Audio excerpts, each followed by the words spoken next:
E for One, Entertainment for One podcast. Blockbusting, like making love, I'll never stop thrusting. Thank you for watching. Enjoy this vid and make sure you like the video as well. Oh yeah, we back and we live, baby. E for One. This is gonna be a real quick video. Rakim is only the album only has 7 tracks on it. Okay, Rakim does all the production. Rakim is only on a few songs, so that I'm assuming that's why Rakim called it the Gods Network Rebirth, because the word network means you're networking, you're gathering with people to make come together for a meeting of the minds and have like a social and just chat it up and network and catch a vibe with people. And that's what Rakim is doing on this album. This album is not a solo album. Rakim has just got, I'm assuming, some of his favorite MCs together and threw them all on one album. Y'all rap over my production. I'm gonna showcase y'all, and I'm gonna only have a verse here and there on 1 or 2 tracks. We already heard track 1, Be Ill, which was released. Track 2, the Now Is the Time, very unorthodox assembly of MCs on this track. It has BG, which is out of the blue from Cash Money back in the day. Compton Menace, and my guy, one of my favorite MC right now, and has been for the last couple years, last 3 years. Huss Kingpin is on there. Huss has the best verse on there, obviously. Track 3, we have Love Is the Message, which features the late Nipsey Hussle. He has a verse on there. Also Planet Asia, Kobe, Lewis King, Sally Green, and Snoop Dogg.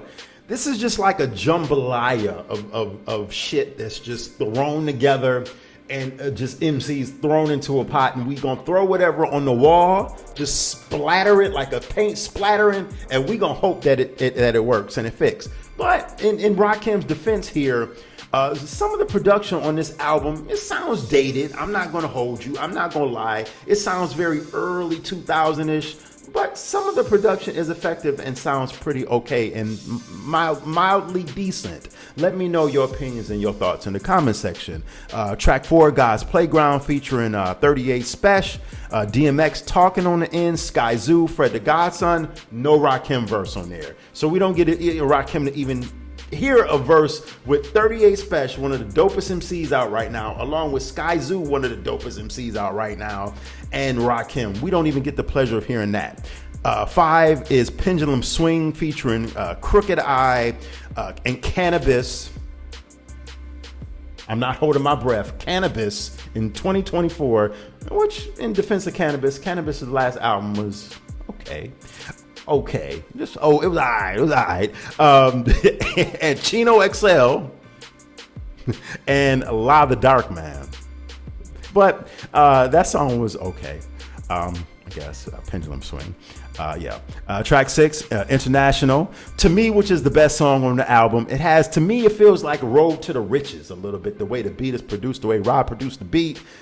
But once again, we don't get a Rakim verse on the album. Rakim uses this old ass hook from one of his other tracks years ago, and he uses that as the hook on the song. And Kool G Rap comes up first with, of course, a dope verse. Tri-State is on the song, who I've never heard of. He's featured on the song. His verse was actually pretty okay. And Joel Ortiz, but we don't get the pleasure of hearing Kool G Rap and Rakim on the same track with Joel Ortiz. Just the fact of hearing Rakim and Kool G Rap on the same track is legendary alone. And we get robbed of that. Like, Rakim, what the WTF? What's going on here, bro? Track number 7, Sign of the Seven, Prodigy, X-Rated, Big Twins, and Method Man. That's Rakim's joint. Cluster of an album here. It's okay. If you're looking for Rakim, good luck. He's only on like 2 tracks. But it's a cluster of an album. But overall, it's alright, I guess.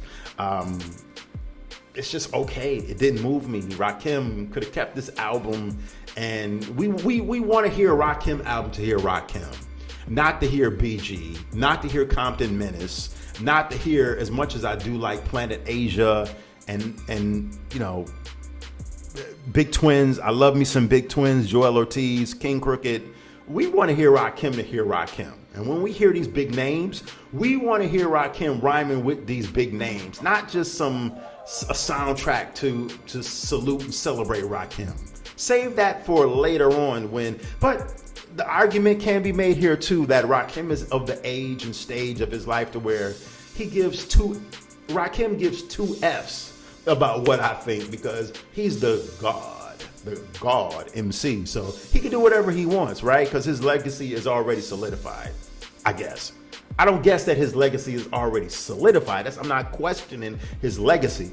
I'm questioning the fact that Ra in 2024 should come out with a better offering than what he gave us. I mean, just look at what LL Cool J is doing with Q-Tip and the Force album coming out in September. Leave a comment, subscribe. I'll talk to you later. Peace.